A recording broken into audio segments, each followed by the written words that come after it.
All right, film geeks, today's class is all about The Nun II, the latest film in the Conjuring Universe. How does it live up? Let's talk about it.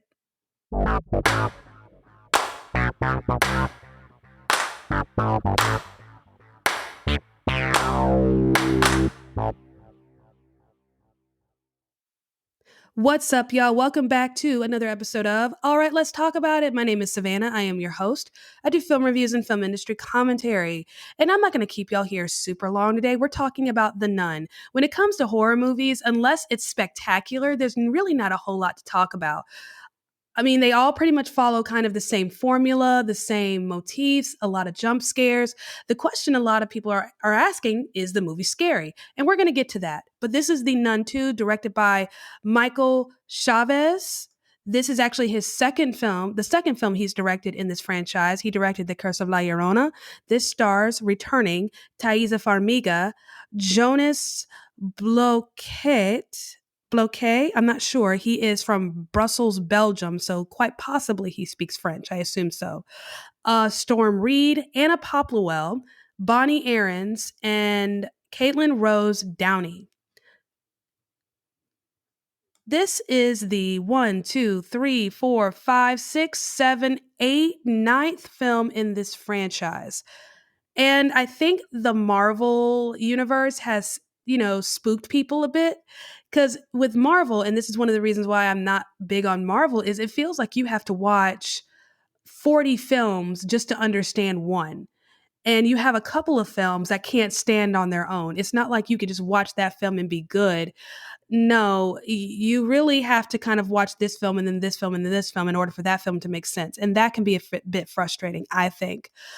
But this isn't quite like that. In order to really enjoy The Nun II, you just have to watch The Nun, which last I checked, it's streaming on HBO Max, I believe. Now, you can watch these movies in chronological order. So it will be The Nun first, then Annabelle Creation, The Nun 2, Annabelle, The Conjuring, Annabelle Comes Home. Now you could no, yeah, you want to watch The Conjuring first and then Annabelle Comes Home. They happen right about the same time. The Curse of La Llorona, The Conjuring 2, and The Conjuring The Devil Made Me Do It. You could also watch the movies in release order. So The Conjuring, Annabelle, The Conjuring 2, Annabelle Creation, The Nun, The Curse of La Llorona, Annabelle Comes Home, The Conjuring, The Devil Made Me Do It. This movie franchise started in 2013 with The Conjuring, obviously, directed by James Wan. James Wan, this always trips me out. I don't know why it trips me out because it's not new information. But I think about just kind of the almost simplicity of The Conjuring. The Conjuring's scary. It's such a good movie. Such a good movie, but it's so simple. But this is also the same guy that directed the first Saw movie, like the same dude. But he also directed one of the Furious movies, the Fast and Furious movies. Yeah, he did one of those too. He's such a versatile dude. He's so cool. He's so freaking cool. But he's skilled. He's very skilled. This genre, horror, takes a certain level of skill. Not everybody can do this. Not everybody can create compelling, relatable, lovable characters that you want to follow throughout the film. Not everybody can write a script that builds and creates tension and keeps tension. Not every director knows how to piece together shots and set up lighting in such a way that it terrifies you. That takes a different kind of skill. Movies, good movies, they just let the story tell themselves, and whatever emotions come is what happens. But with horror movies, the intention is to elicit certain emotions. Now, I talk about heavy-handed direction all the time, right? How I don't like how directors try to force you to feel a certain way, or they're so fixed on their point, they don't leave room for interpretation. Horror is not quite like that, because the whole point of the horror genre, or maybe even thriller, if you want to kind of loop that in there, is to elicit and pull out certain emotions: fear, confusion, just those are your biggest ones, I think. Just fear, confusion, get the blood pumping, adrenaline running, sadness, anger. That is the whole point of horror movies. It's not just about scaring you, but it's about forcing you to feel something, pushing you to feel something. And there is no stronger emotion, as far as I'm concerned, than fear. Fear is a full body emotion. You feel it everywhere. You feel it in your head, in your heart, in your gut, in your blood. It is a full body emotion. And oddly enough, the other side of the coin for fear, you have fear on one side and then laughter and joy on the other. You ever think about that when you're watching a scary movie? You scream, you get scared, and immediately you start laughing. Isn't that interesting? I've always found that to be interesting. But it takes a certain level of skill to be able to pull that out of somebody, to be able to do that, to be able to forcibly and, genuinely create emotions, force people to feel certain ways, and then manipulate them in one direction or another. That takes skill. And I think that's one of the reasons why I love this genre so much. I appreciate and I respect that skill. This movie, though, it's a little under 2 hours. It's not very long. Unfortunately, this movie does have some mistakes. And I think the biggest mistake here is that it's doing too much. There's too much they're trying to pack into um, this tiny little film here. Also, what I really wish, and I don't know, because again, they could probably get two more Nun movies out of this with the Conjuring universe, and I'll get to that in a second. Hold up, let's stick on this train of thought because I could go in 40 different directions. This movie, again, it's packing too much.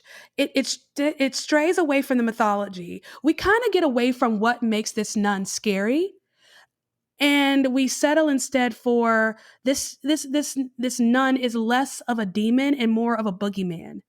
This movie is less horror and more slasher.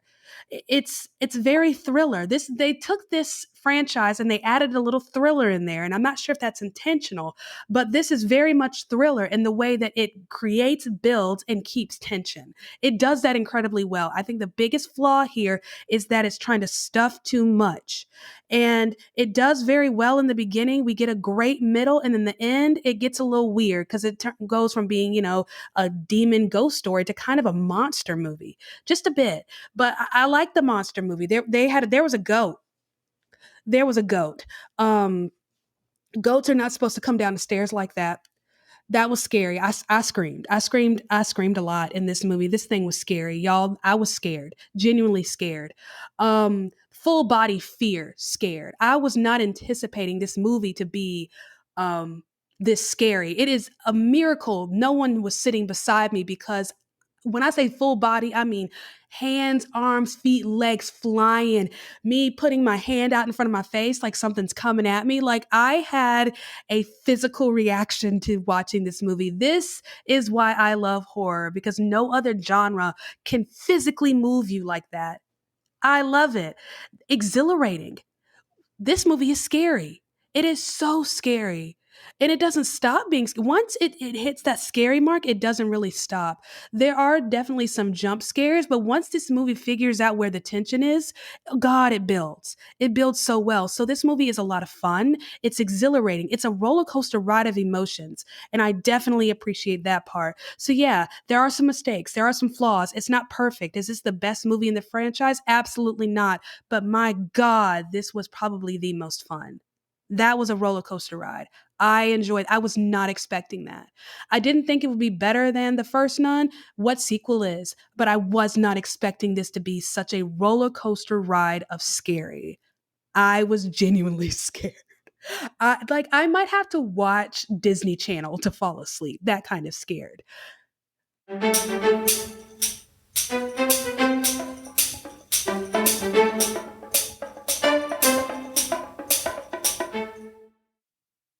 Now, with these possession movies, now I can speak from Christian experience, I guess, that these conversations about spirits, demons, possessions, exorcism, casting the devil out. These are conversations that you're going to hear in some Protestant factions, in some Protestant denominations and churches. Now, I don't know what those conversations look like in real life in the Catholic Church, but there's something about these possession films and the adjacent Catholic Church. It just makes sense. Now, if you are Catholic and you listen to me, or listen to me, and you listen to my podcast or whatever, let me know what that looks like in your own parish. Let me know. But there's something about it. You're not going to see too many Protestant, pastors or ministers casting out demons in films. You're not going to see it a whole lot. It's not something that I think would be taken seriously from a moviegoer. Not even me, who is Protestant, right? But there's something about the Catholic Church. Maybe it's because the Catholic Church is so old. Maybe because there's so much ritual. There's something comforting in the ritual. Maybe because there are clearly defined roles between men and women, and both of them occupy a sense of strength that's just different. I think, I don't know what it is, but there's something about it that just makes sense. And in these movie settings, it's comforting. Even if you're not Catholic, there's just something comforting about it. Now, this movie, I don't think they're doing anything.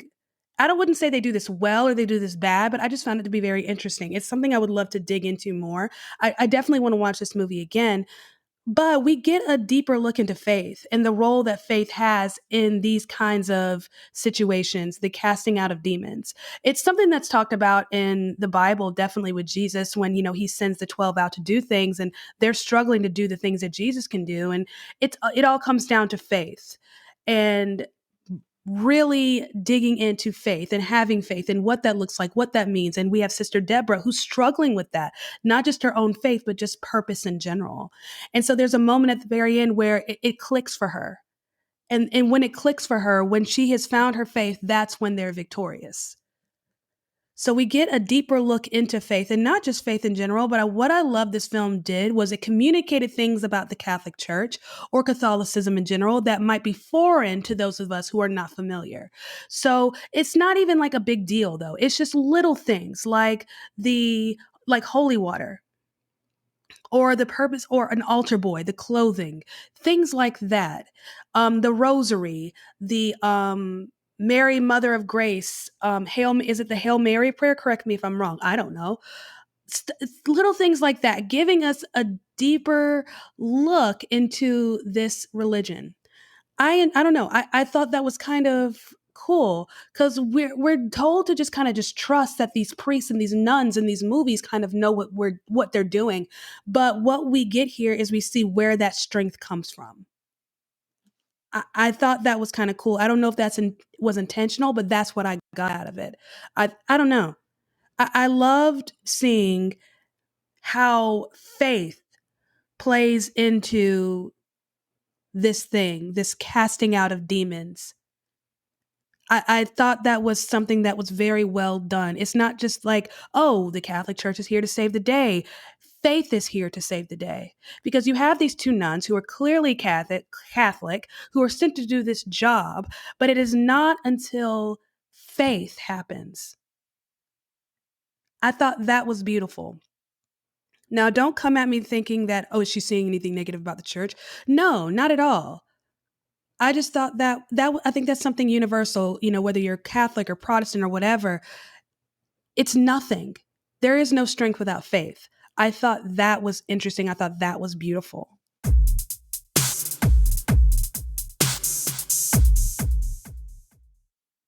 All right, parental units. So this is the part of the podcast where I answer your number one question. Is this movie appropriate for my kid? Now, I've mentioned this before. When it comes to horror movies, I'm the worst person to ask. Why? I've been watching scary movies since I was like 5 years old. So, like I can't tell you whether or not this will be good for your kid. I can't judge. I really can't. But this is what I can tell you. You know your child. I say this every time. You know your kid. You know what your kid can handle, what your kid can't handle. You also know what's appropriate and what's not appropriate for your household. So I would stick to those two right there. When it comes to scary movies, obviously these movies are going to be rated PG-13 or rated R for a reason. If I'm not mistaken, this movie is rated R. There's definitely some blood, guts, and death scenes that would warrant a rated R, rating. But I think with scary movies, they're a little bit different when it comes to judging them based on those ratings. It really comes down to how well do you know your kid? What can your child handle? What can your child not handle? Now, you as a parent may not let your kid watch like big, crazy action movies, but you might be down with letting them watch Child's Play because they can handle that. It's for you, it might be different. I'm not going to tell you what to do as a parent. You know your kid. I think when it comes to scary movies, That's the thing it boils down to. How well do you know your child? This movie does have a little bit of carnage, more carnage than I was expecting, a lot of blood. We are dealing with demonic forces, Catholicism, the Catholic Church, possession, exorcism, fire. Somebody gets set on fire. It's actually kind of cool, but I'm demented, I need therapy, right? So yeah, it's very, I don't want to say explicit, but it's in your face. You're dealing with matters of life and death, evil, forces of good and evil, demonic possession. It doesn't hide it. A lot of jump scares. You're seeing the devil manifested in different ways and the devil taking many shapes. So it's not just the devil looking scary, but it's the devil in a nun suit. It's the devil in a goat suit. It's the devil taking the shape of familiar people, taking possession of good people. So are you ready to have these kinds of conversations with your kid? No, then this movie is not for them. Does that make sense? I hope that helps. Want to advertise on this podcast? Check the episode description to see how you can be featured on the next episode.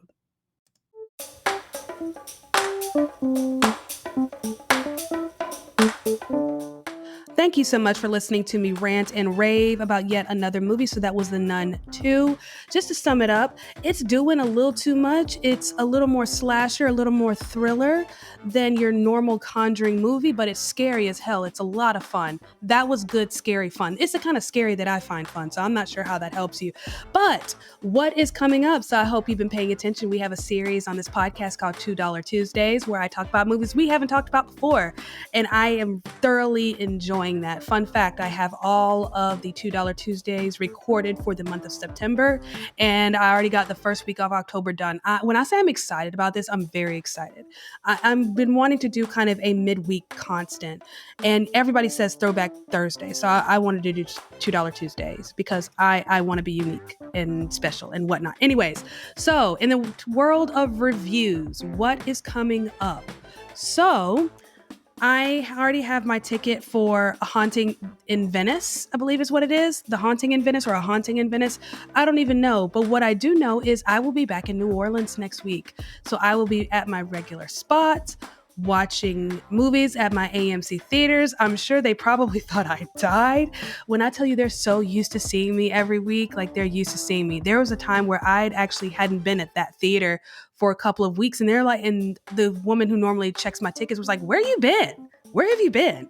So yeah, it'll be very interesting. And I've seen 5 movies since I've been in the Carolinas. What did I see? Gran Turismo, Golda, The Hill, Equalizer, and then The Nun II. So yeah, next week we'll be right back to normal. I'm not really ready, if I'm being honest with you. I'm not ready, which is crazy though. I've just enjoyed the peace here and the quiet and just being able to just hunker down and get things done. It's been fun.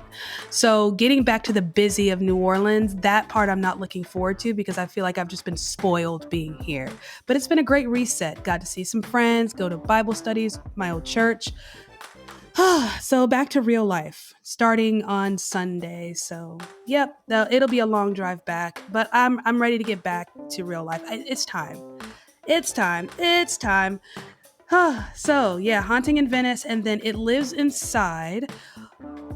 Got to get my ticket for that one. And then The Creator is the week after that.